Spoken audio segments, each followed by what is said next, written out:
আলহামদুলিল্লাহি ওয়াকাফা ওয়াসসালামুন আলা ইবাদিহিল্লাযীনা ইসতাফা আম্মা বা'দ ফাআউযু বিল্লাহি মিনাশ শাইতানির রাজীম বিসমিল্লাহির রাহমানির রহিম মা কানা মুহাম্মাদুন আবা আহাদিম মির রিজালিকুম ওয়ালাকিন রাসূলুল্লাহি ওয়া খাতামান নাবিয়্যিন ওয়া কানা আল্লাহু বিকুল্লি শাইইন আলীমা ওয়া আন আবি হুরায়রা রাদিয়াল্লাহু আনহু আন্না রাসূলুল্লাহি সাল্লাল্লাহু আলাইহি ওয়াসাল্লাম ক্বাল ইন্না মাসালি ওয়া মাসালাল আম্বিয়াই মিন ক্বাবলি কামাসালি রাজুলিন বানা বাইতান ফাআহসানাহু ওয়া আজমালাহু ইল্লা মাওদিআ লাবিনাতিন মিন যাওয়িয়াহ ফাজআলান নাসু ইয়াতুফুনা বিহি ওয়া ইয়া'জাবুনা লাহু ওয়া ইয়াকুলুনা হাল্লা উদিয়াত হাযিহিল লাবিনাহ ক্বালা ফাআনা আল-লাবিনাতু ওয়া আনা খাতামুন নাবিয়্যিন وعن أنس بن مالك رضي الله عنه قال رسول الله صلى الله عليه وسلم إن الرسالة والنبوة قد انقطعت فلا رسول بعدي ولا نبي أو كما قال رسول الله صلى الله عليه وسلم আল্লাহ তাআলার অশেষ দয়া ও মেহেরবানি তিনি আমাদেরকে দ্বীনি আলোচনা করার এবং শোনার তৌফিক দান করেছেন। আলহামদুলিল্লাহ। আল্লাহ তাআলা আমাদের কল্যাণ চেয়েছেন বিধায় আমরা দ্বীনি আলোচনা করতে পারছি এবং শুনতে পারছি। এটা একমাত্র আল্লাহ তাআলা তৌফিকেই হয়েছে। আমাদের নিজস্ব কোনো যোগ্যতা বা ক্ষমতার বলে আমরা দ্বীনি কথা বলতেও পারি না, শুনতেও পারি না। আল্লাহ তাআলা যার কল্যাণের ফয়সালা করেন সেই কেবল নেক কাজ করতে পারে। আনাস রাদিয়াল্লাহু আনহু থেকে বর্ণিত রাসূলুল্লাহ সাল্লাল্লাহু আলাইহি ওয়াসাল্লাম ইরশাদ করেন, ইযা আরাদাল্লাহু বিআবদিন খায়রান ইসতা'মালাহু। আল্লাহ তাআলা যখন কোনো বান্দার কল্যাণ চান তখন তাকে ব্যবহার করেন। সাহাবা কিরাম রাদিয়াল্লাহু আনহুম আজমাইন প্রশ্ন করলেন, ফাকিলা কাইফা ইয়াস্তা'মিলুহু ইয়া রাসূলুল্লাহ, হে আল্লাহর রাসূল, আল্লাহ কিভাবে তার বান্দাকে ব্যবহার করেন? রাসূলুল্লাহ সাল্লাল্লাহু আলাইহি ওয়াসাল্লাম বললেন, ক্বালা ইউওয়াফিকুহু লিআমালিন সালিহিন ক্বাবলাল মাউত। আল্লাহ তাআলা মৃত্যুর আগে তাকে নেক কাজ করার তৌফিক দান করেন। তিরমিজি হাদিস নং 2142, মুসনাদু আহমদ হাদিস নং 12036। আল্লাহ তাআলা তার বান্দার জন্য দুনিয়াতে যত নিয়ামত দান করেছেন তার মধ্যে সবচেয়ে বড় নিয়ামত হলো ইসলামের নিয়ামত। আল্লাহ তাআলা নিজ করুণায় আমাদেরকে এই মহান নিয়ামত দান করেছেন। ফালহামদুলিল্লাহি আলা নি'মাতিল ইসলাম। সূরা আল ইমরানের 19 নং আয়াতে আল্লাহ তাআলা ইরশাদ করেন, ইন্নাদ দীনা ইনদাল্লাহিল ইসলাম। আল্লাহর নিকট একমাত্র মনোনীত দিন বা ধর্ম ইসলাম। একই সূরার 85 নং আয়াতে আল্লাহ তাআলা ইরশাদ করেন, ওয়ামাইয়াবতাগি গায়রাল ইসলামি দীনান। যে ব্যক্তি ইসলাম ব্যতীত অন্য কোনো দিনকে ধর্ম হিসেবে গ্রহণ করবে, ফালাইয়ুকবালা মিনহু, সেটা তার থেকে কিছুতেই কবুল করা হবে না। অহুয়া ফিল আখিরাতি মিনাল খাসিরিন, আর আখিরাতে সে ক্ষতিগ্রস্তদের অন্তর্ভুক্ত হবে। আল্লাহ তাআলা আমাদেরকে রক্ষা করুন। দুনিয়া আখিরাতের কামিয়াবি, দোজখ থেকে মুক্তি এবং আল্লাহ তাআলার সন্তুষ্টি অর্জন, এই সব কিছু ইসলাম গ্রহণের উপর নির্ভরশীল। কেউ ইসলাম গ্রহণ না করলে তার চিরস্থায়ী ঠিকানা হবে জাহান্নাম। সেজন্য প্রত্যেকের উপর ফরজ সে যেন ইসলাম কবুল করে এবং জানে যে ইসলাম কি, ইসলামের কালিমা কি, ইসলামের নবীকে, ইসলামের আকীদা বিশ্বাসগুলো কি। ইসলামের কালিমা আমরা সবাই জানি, আলহামদুলিল্লাহ। ইসলামের কালিমা হলো লা ইলাহা ইল্লাল্লাহ মুহাম্মাদুর রাসূলুল্লাহ। আল্লাহ ছাড়া কোনো উপাস্য নেই, মুহাম্মদ আল্লাহ তাআলার প্রেরিত সত্য রাসূল। আশহাদু আল্লা ইলাহা ইল্লাল্লাহ, আমি সাক্ষ্য দিচ্ছি যে আল্লাহ ছাড়া কোনো ইলাহ নেই। ওয়াহদাহ, তিনি একাই। লা শারীকা লাহ, তার কোনো শরীক নেই। ওয়া আশহাদু আন্না মুহাম্মাদান আবদুহু ওয়া রাসূলুহু, এবং আমি আরও সাক্ষ্য দিচ্ছি যে মুহাম্মদ সাল্লাল্লাহু আলাইহি ওয়াসাল্লাম হলেন আল্লাহ তাআলার বান্দা এবং তার রাসূল। আল্লাহ তাআলার শুকর, আল্লাহ তাআলা আমাদেরকে হযরত মুহাম্মদ মুস্তাফা সাল্লাল্লাহু আলাইহি ওয়াসাল্লামের উম্মত বানিয়েছেন। নবীজি হযরত মুহাম্মদ মুস্তাফা সাল্লাল্লাহু আলাইহি ওয়াসাল্লাম কে আল্লাহ তাআলা যত বৈশিষ্ট্য ও মর্যাদা দান করেছেন তার মধ্যে সবচেয়ে বড় একটি বৈশিষ্ট্য হলো আল্লাহ তাআলা তাকে সর্বশ্রেষ্ঠ নবী বানিয়েছেন। তাকে সকল নবীর সর্দার বানিয়েছেন, সকল নবীর উপর তাকে মর্যাদা দান করেছেন। উবাই ইবনু কাআব রাদিয়াল্লাহু আনহু থেকে বর্ণিত, রাসূলুল্লাহ সাল্লাল্লাহু আলাইহি ওয়াসাল্লাম ঘোষণা করেন, ইযা কানা ইয়াউমুল কিয়ামাহ, কিয়ামত যেদিন হবে, কুনতু ইমামান নাবিয়্যিনা ওয়া খতীবাহুম, আমি সকল নবীর ইমাম এবং খতিব হব। ওয়া সাহিবা শাফাআতিহিম গায়রা ফখর, এবং আমি শাফাতকারীও হব, সুপারিশকারীও হব। গৈর ফখর, কোনো গর্ব অহংকার নয়। তিরমিজি হাদিস নং 3941, মুসনাদ আহমদ হাদিস নং 21245। জাবির রাদিয়াল্লাহু আনহু থেকে বর্ণিত, নবীজি সাল্লাল্লাহু আলাইহি ওয়াসাল্লাম ইরশাদ করেন, আনা কাঈদুল মুরসালিনা লা ফখর, আমি রাসূলগণের সর্দার, কোনো গর্ব নয়। ওয়া আনা খাতামুন নাবিয়্যিনা ওয়ালা ফখর, আমি সর্বশেষ নবী, কোনো গর্ব নয়। ওয়া আনা আউয়ালু শাফিঈন ওয়া আউয়ালু মুশাফফাঈন লা ফখর, আমি প্রথম সুপারিশকারী হব এবং আমার সুপারিশ সর্বপ্রথম কবুল করা হবে। লা ফখর, কোনো গর্ব নয়। সুনানুদ দারিমি, ফাথুল মান্নান সহ প্রথম খণ্ড 243 পৃষ্ঠা, হাদিস নং 51। আরেক হাদিসে নবীজি সাল্লাল্লাহু আলাইহি ওয়াসাল্লাম ইরশাদ করেন, আনা সাইয়্যিদুন নাসি ইয়াউমাল কিয়ামাহ, কিয়ামত দিবসে আমি হব সকল মানুষের সর্দার। বুখারী হাদিস নং 4712। রাসূলুল্লাহ সাল্লাল্লাহু আলাইহি ওয়াসাল্লামের আরেকটি বৈশিষ্ট্য হলো আল্লাহ তাআলা তাকে বিশ্বনবী বানিয়েছেন। তার নবুয়ত কোনো অঞ্চল বা ভূখণ্ডের মধ্যে সীমাবদ্ধ নয়। তিনি কোনো নির্দিষ্ট গোত্রের নবী নন, তিনি বিশ্বনবী এবং কিয়ামত পর্যন্ত আগত অনাগত সকল জিন ইনসানের নবী। আল্লাহ তাআলা পবিত্র কোরআনে রাসূলুল্লাহ সাল্লাল্লাহু আলাইহি ওয়াসাল্লামকে সম্বোধন করে বলেন, কুল, তুমি বলে দাও হে নবী, ইয়া আইয়ুহান নাস, হে মানবমণ্ডলী, হে লোক সকল, ইন্নী, কোনো সন্দেহ নেই আমি রসুলুল্লাহি ইলাইকুম জামিআন, তোমাদের সবার প্রতি আল্লাহ সুবহানাহু ওয়া তাআলার প্রেরিত রাসূল। সূরা আরাফ সূরা নং 7 আয়াত নং 158। অন্য আয়াতে আল্লাহ ইরশাদ করেছেন, ওমা আরসালনাকা ইল্লা কাফাতাল লিন-নাস, আমি তোমাকে প্রেরণ করেছি সমগ্র মানবজাতির জন্য, বাশীরান ওয়া নাযীরান, সুসংবাদদাতা ও সতর্ককারী রূপে। ওয়ালাকিন্না আকসারান নাসি লা ইয়ালামুন, কিন্তু অধিকাংশ মানুষ তা জানে না। সূরা সাবা 34 নং সূরা 28 নং আয়াত। হাদিসে আল্লাহ রাসূল সাল্লাল্লাহু আলাইহি ওয়াসাল্লাম ঘোষণা করেন, ওয়া কানান নাবিয়্যু ইউবআসু ইলা কওমিহি খাসাতান, পূর্বের নবীগণকে তাদের নির্দিষ্ট কওমের নিকট পাঠানো হতো। ওয়া বুইসতু ইলান নাসি আম্মাতান, আর আমাকে গোটা মানব জাতির জন্য পাঠানো হয়েছে। বুখারী হাদিস নং 335। হুজুর সাল্লাল্লাহু আলাইহি ওয়াসাল্লামের আরও অনেক বৈশিষ্ট্য রয়েছে। সবচেয়ে বড় বৈশিষ্ট্য, আল্লাহ তাআলা তাকে খাতামুন নাবিয়্যিন অর্থাৎ শেষ নবী বানিয়েছেন। তার মাধ্যমে নবুয়ত ও রিসালাতের ধারাবাহিকতা বন্ধ করে দিয়েছেন, তাই তিনি বিশ্বনবী, কিয়ামত পর্যন্ত আগত সকলের নবী। তারপর নতুন কোনো নবী রাসূল আসবে না, আসতে পারে না। এটা আল্লাহর পক্ষ থেকে আমাদের নবীর প্রতি এক বিশেষ মর্যাদা। আল্লাহ রাসূল সাল্লাল্লাহু আলাইহি ওয়াসাল্লাম ঘোষণা করেন, ওয়া খুতিমা বিয়ান নাবিয়্যুন, আর আমার মাধ্যমে নবুয়তের ধারাবাহিকতাকে শেষ করে দেওয়া হয়েছে। মুসলিম হাদিস নং 523, তিরমিজি হাদিস নং 1553। আমরা জানি নবুয়তের এই ধারা হজরত আদম আলাইহিস সালাম থেকে শুরু হয় এবং আমাদের নবী হজরত মুহাম্মদ মুস্তাফা সাল্লাল্লাহু আলাইহি ওয়াসাল্লামের মাধ্যমে পরিসমাপ্তি ঘটে। সুতরাং তারপরে আর কেউ নবী হবে না। নবুয়তের দরজা সম্পূর্ণ বন্ধ করে দেওয়া হয়েছে। তাছাড়া তারপরে কাউকে নবুয়ত দান করার কোনো প্রয়োজন নেই, কারণ আল্লাহ তাআলা ইসলাম ধর্মকে পরিপূর্ণ করে দিয়েছেন। আল্লাহর ঘোষণা, আল ইয়াউমা আকমালতু লাকুম দীনাকুম, আজ আমি তোমাদের জন্য তোমাদের দিনকে, তোমাদের ধর্মকে, ইসলামকে পরিপূর্ণ করে দিলাম। ওয়া আতমামতু আলাইকুম নিআমতি, তোমাদের প্রতি আমি আমার নিয়ামতকে সম্পূর্ণ করলাম। ওয়া রাদিতু লাকুমুল ইসলামা দীনান, এবং ইসলামকে তোমাদের জন্য দিন হিসেবে আমি পছন্দ করলাম। সূরা মাইদা 5 নং সূরা 3 নং আয়াত। এটি ইসলামের অন্যতম মৌলিক আকীদা, যাকে আকীদায়ে খতমে নবুয়ত বলা হয়।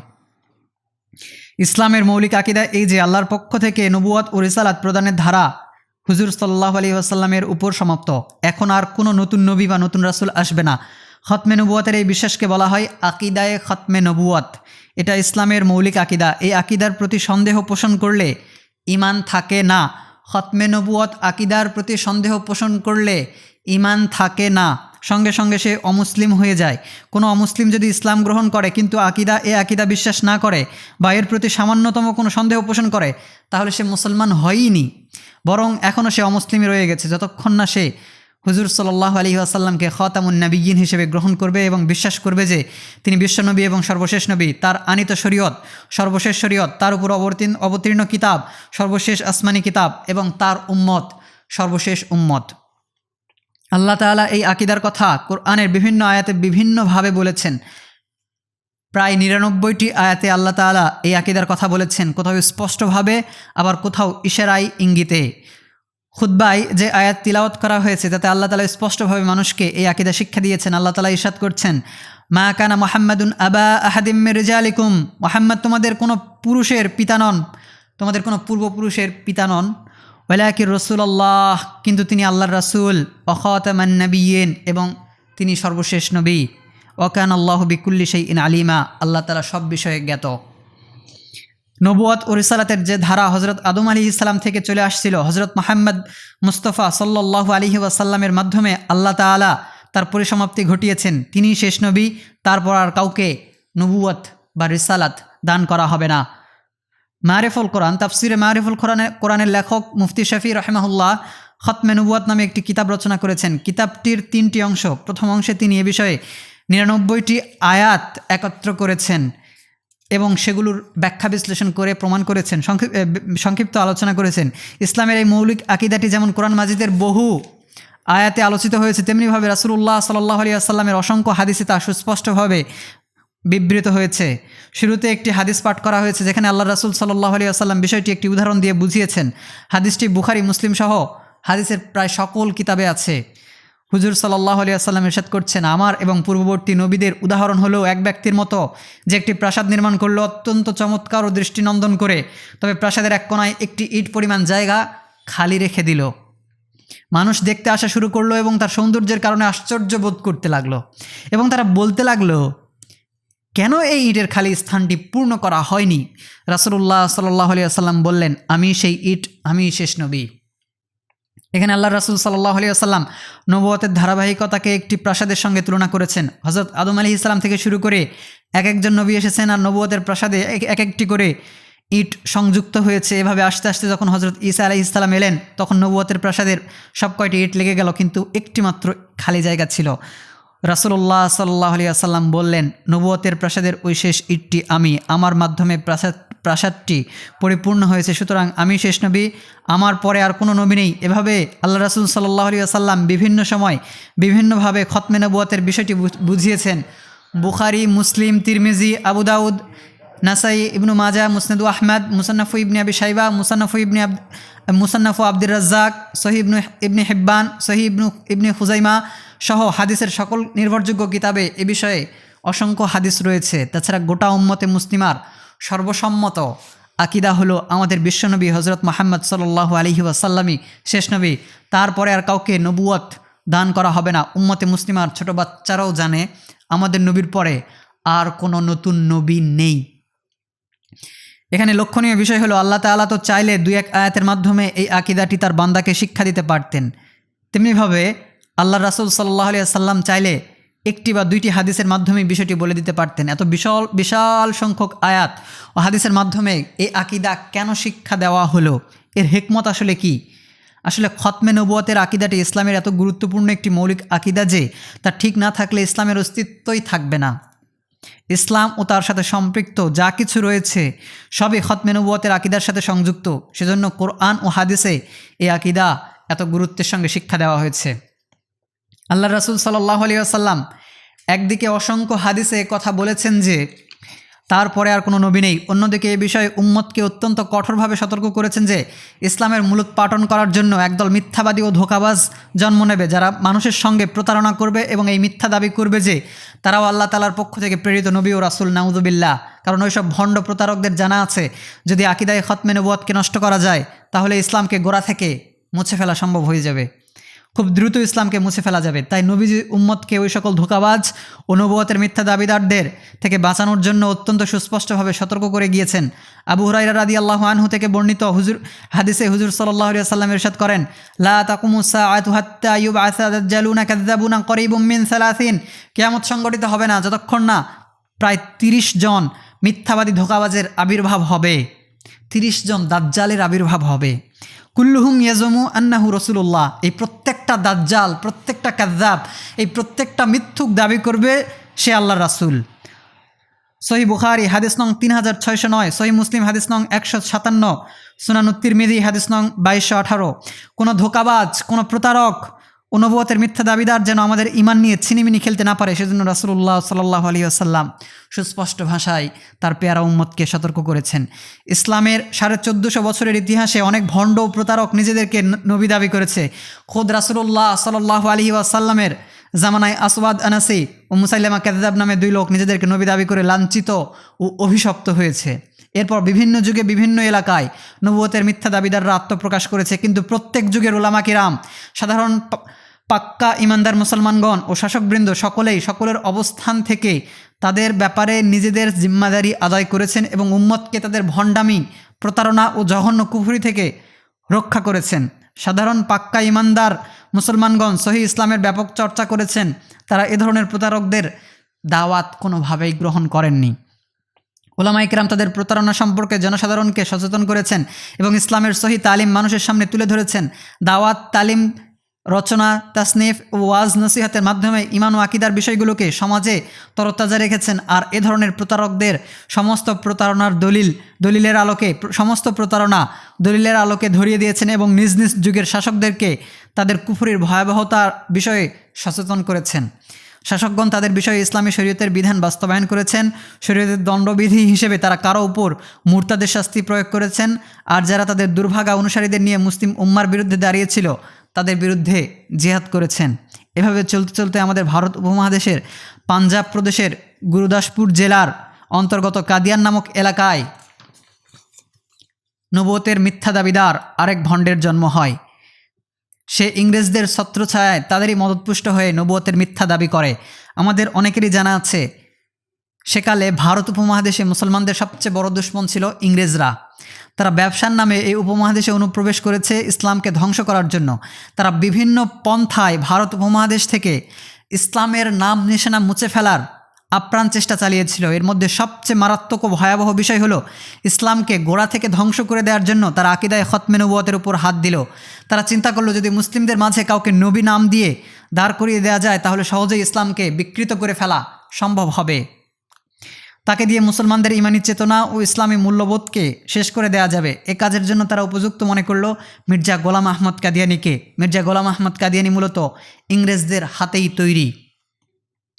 আপনি বলতে পারেন মির্জা গোলাম আহমদ কাদিয়ানি যে ইংরেজদের তৈরি এবং তাদেরই ছত্রছায়ায় সে নবুয়ত দাবি করেছে, তার প্রমাণ কি? দেখুন, কোনো চোর যদি চুরি করে নিজেই স্বীকার করে যে আমি চোর, তাহলে কি আলাদা করে প্রমাণ খোঁজার কোনো প্রয়োজন আছে? নিশ্চয়ই না। মির্জা গোলাম আহমদ কাদিয়ানি নিজেই স্বীকার করেছে সে ইংরেজদের লাগানো চারা। মির্জা কাদিয়ানি তার জীবদ্দশায় যত বিজ্ঞপ্তি ছাপিয়েছে সেগুলো তারা একসাথে মাজমুয়ায়ে ইশতেহারাত নামে ছেপেছে। প্রথমে 3 খণ্ডে ছেপেছিল, এখন নতুন এডিশন 2 খণ্ডে ছেপেছে। নতুন এডিশনের 2য় খণ্ডের 198 নম্বর পৃষ্ঠায় মির্জা কাদিয়ানি এক ইংরেজ অফিসারকে লক্ষ্য করে বলেছে, ইস খুদ কাশতা পুদা কি নিসবত নেহায়ত জজম और एहतियात और तहकीक और तवज्जो से কামলে। আপনাদের এই লাগানো চারার বিষয়ে খুব সতর্কতার সঙ্গে যাচাই ও বাছাই ও চিন্তাভাবনা করে সিদ্ধান্ত নিয়েন। ঘটনা হলো, একবার মির্জা কাদিয়ানির এলাকায় এক নতুন ইংরেজ অফিসার আসে। মির্জা কাদিয়ানির নামে তার কাছে একজন অভিযোগ করে। তখন মির্জা কাদিয়ানি তার কাছে একটি চিঠি লেখে যেখানে সে এই কথাগুলো বলে। একই খণ্ডের 191 নম্বর পৃষ্ঠায় মির্জা কাদিয়ানি বলেছে, दर हकीकत वजूद सल्तनत इंग्लिशिया खुदाए ताला की तरफ से हमारे लिए एक नेमत थी। আসলে ইংরেজ শাসন আমাদের জন্য আল্লাহর পক্ষ থেকে একটি নিয়ামত ছিল। जो मुद्दत दराज की तकलीफ़ात के बाद हमको मिली, যা আমরা দীর্ঘ প্রতীক্ষার পর পেয়েছি। इसलिए हमारा फ़र्ज था कि इस नेमत का बार बार इजहार करे, তাই আমাদের জন্য ফরজ হলো বারবার এই নিয়ামতের প্রকাশ করা। এখন আপনারাই বলুন, যে ইংরেজ সরকার ছিল ইসলামের চরম দুশমন, যারা অনেক মসজিদ মাদ্রাসা গুঁড়িয়ে দিয়েছে, অসংখ্য ওলামা কিরামকে ফাঁসির কাস্টে ঝুলিয়েছে, যারা এই ভারত উপমহাদেশে প্রবেশই করেছিল ইসলামকে গোড়া থেকে মুছে ফেলার জন্য, তারা যদি হয় আল্লাহর নেয়ামত, তাহলে আল্লাহর গজব বলে কিছু আছে? আল্লাহর গজব কোনটা? এখানে মাত্র 2টি উদ্ধৃতি উল্লেখ করা হলো। এগুলো ছাড়া আরও বহু উদ্ধৃতি আছে যা থেকে স্পষ্ট প্রমাণিত হয় যে মির্জা গোলাম আহমদ কাদিয়ানি ইংরেজদেরই তৈরি। ইংরেজদের এজেন্ডা বাস্তবায়নের জন্য তাদের গোলামি করেই সে নবুয়ত দাবি করেছে। মির্জা কাদিয়ানির দাবি দেওয়ার প্রেক্ষাপট। মির্জা কাদিয়ানি নবুয়ত দাবি করেছে 1901 ইসাই সালে। সর্বপ্রথম আমরা তার দাবি দেওয়ার প্রেক্ষাপট বোঝার চেষ্টা করি। তার জন্ম 1839 বা 40 ইসাই সালে, যা সে নিজেই তার বিভিন্ন পুস্তকে লিখেছে। 1881 সালে সে সর্বপ্রথম বিভিন্ন দাবি দাওয়া নিয়ে ময়দানে অবতীর্ণ হয়। সর্বপ্রথম সে নিজেকে জামানান মুজাদ্দিদ বা সংস্কারক বলে দাবি করে। এই দাবি করার পর কিছু মুরিদও তার জুটে যায়। ধীরে ধীরে তার ভক্তদের সংখ্যা বাড়তে থাকে। সে যখন দেখলো তার কথা মানার মতো কিছু লোক তৈরি হয়ে গেছে, তখন সে আরেকটু আগে বাড়ার চিন্তা করলো। তাই 10 বছর পর 1891 সালে সে দাবি করলো আমি শেষ জামানার ইমাম মাহদি এবং হাদিসে যে ঈসা মাসিহের আগমনের সুসংবাদ দেওয়া হয়েছে আমি সেই ঈসা। আশ্চর্যের বিষয় হলো তার অন্ধ মুরিদেরা তার এই দাবিও বিশ্বাস করে নিল। সে তার এই দাবির উপর আরও 10 বছর অতিবাহিত করার পর 1901 সালে সে সরাসরি নবুয়ত দাবি করল। এরপর মৃত্যু পর্যন্ত মির্জা কাদিয়ানি তার এই দাবির উপর অটল থাকে। নাউজুবিল্লাহ।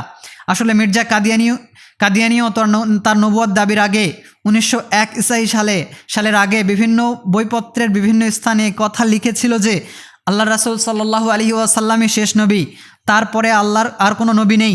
কেউ যদি তারপরে নবুয়ত দাবি করে তাহলে সে ইসলামের গণ্ডি বহির্ভূত হয়ে যাবে এবং কাফের ও বেঈমান হয়ে যাবে।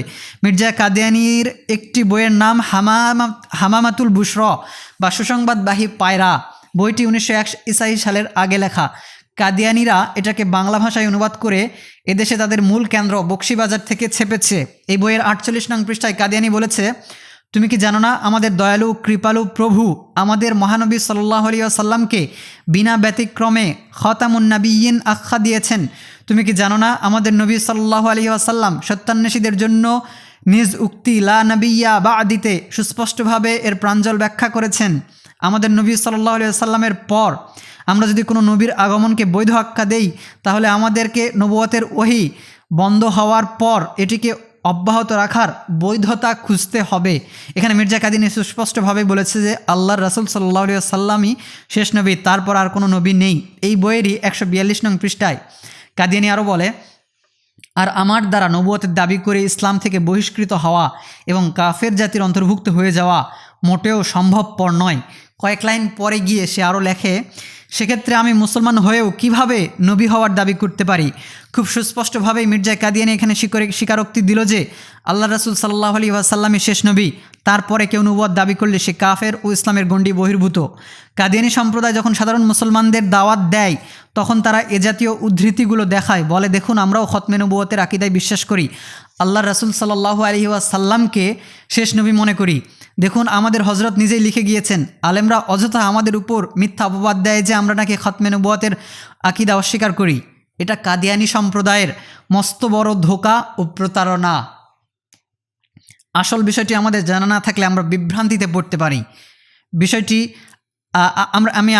আমরা আগেই বলেছি এগুলো তার নবুয়ত দাবির আগের বক্তব্য, অর্থাৎ 1901 ঈসাই সালের আগের। মির্জা কাদিয়ানী মূলত স্পষ্টভাবে নবুয়ত দাবি করেছে 1901 সালে। 1901 সালে সে একটি বই লেখে দাফিউল বালা নামে। বইটি তারা বকশীবাজার থেকে অনুবাদও করে ছাপিয়েছে। এই বইয়ের 12 নং পৃষ্ঠায় মির্জা কাদিয়ানী বলে, প্রকৃত সত্য খোদা তিনি যিনি কাদিয়ানে রাসূল পাঠিয়েছেন। নাউজুবিল্লাহ। দেখুন মির্জা কাদিয়ানী তার এই বক্তব্যে সুস্পষ্টভাবে নবুয়ত দাবি করেছে। 1901 সালের লেখা আরেকটি বইয়ের নাম এক গলতি কা ইজলা, বাংলায় এটিকে তারা একটি ভুল সংশোধন নামে ছেপেছে। এই বইয়ের 8 নং পৃষ্ঠায় মির্জা কাদিয়ানী বলে, সুতরাং আমি যখন আজ পর্যন্ত খোদার নিকট হতে প্রায় 150 ভবিষ্যৎবাণী লাভ করে সচক্ষে পূর্ণ হতে দেখেছি, তখন আমার নবী ও রাসূল হওয়া আমি কীরূপে অস্বীকার করতে পারি? যখন স্বয়ং খোদা তাআলা আমাকে নবী ও রাসূল আখ্যা দিয়েছেন তখন আমি কীরূপে এটা প্রত্যাখ্যান করতে পারি এবং তাকে ছেড়ে অন্যকে ভয় করি? এই বক্তব্যগুলো দেখার পরও কি তার নবুয়ত দাবির ব্যাপারে কোনো সন্দেহ থাকতে পারে?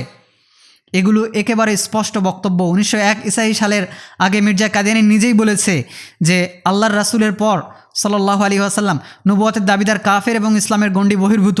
আর 1901 ঈসাই সালে সে নিজেই নবুয়ত দাবি করলো। তাহলে কার কথায় কে কাফের হলো? মির্জা কাদিয়ানীর কথার আলোকে সে নিজেই কাফের। ওরা বলে মৌলবীরা অযথা আমাদেরকে কাফের বলে, মুরতাদ বলে, অথচ তাদের গুরুর কথার আলোকেই তাদের গুরু কাফের। আর একজন কাফেরকে যারা ধর্মগুরু হিসেবে গ্রহণ করে এবং তার দাবি দাওয়া মেনে নেয় তারাও ইসলামের গণ্ডি বহির্ভূত। মির্জা কাদিয়ানীর মৃত্যু 1908 ঈসাই সালের 26শে মে। 1901 ঈসাই সাল থেকে মৃত্যু পর্যন্ত সে তার নবুয়তের দাবির উপর অটল ছিল। মৃত্যুর 3 দিন আগে 23শে মে সে একটি চিঠি লেখে যা ঠিক মৃত্যুর দিন আখবারে আম পত্রিকায় প্রকাশিত হয়।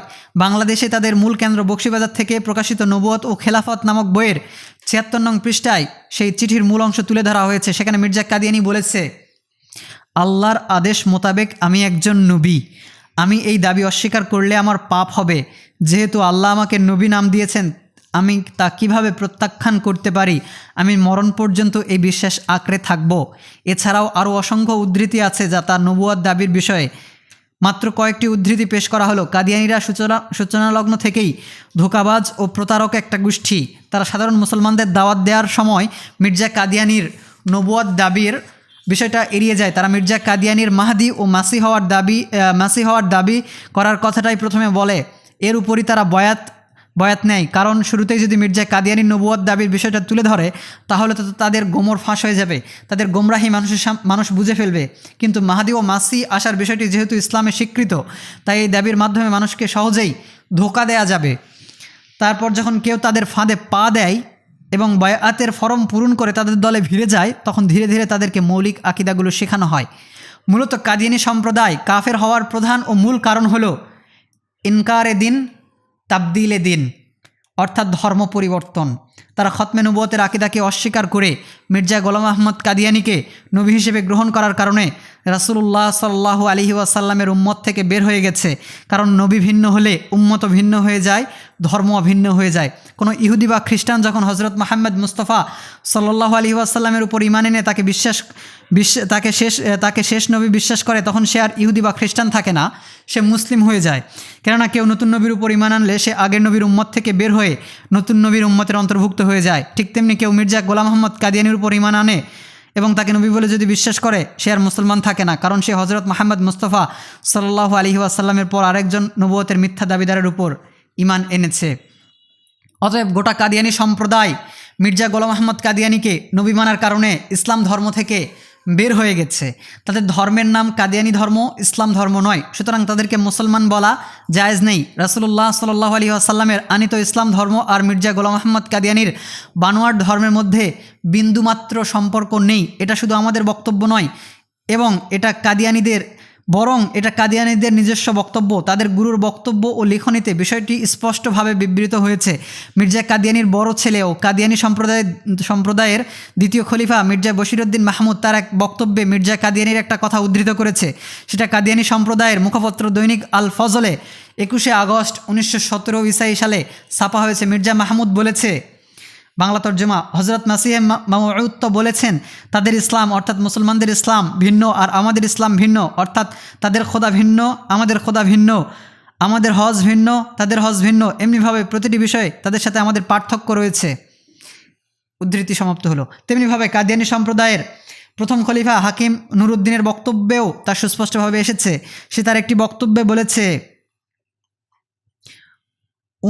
উনকা ইসলাম আউর হ্যায় আর হামারা ইসলাম আউর হ্যায়, তাদের ইসলাম ভিন্ন আমাদের ইসলাম ভিন্ন। এই বক্তব্যটিও কাদিয়ানী সম্প্রদায়ের মুখপত্র দৈনিক আল ফজলে 31 ডিসেম্বর 1914 সালে ছাপা হয়েছে। সুতরাং বিষয়টি একেবারে স্পষ্ট, কাদিয়ানী ধর্মের সাথে ইসলাম ধর্মের কোনো সম্পর্ক নেই। কাদিয়ানীদেরকে মুসলমান বলার কোনো অবকাশ নেই।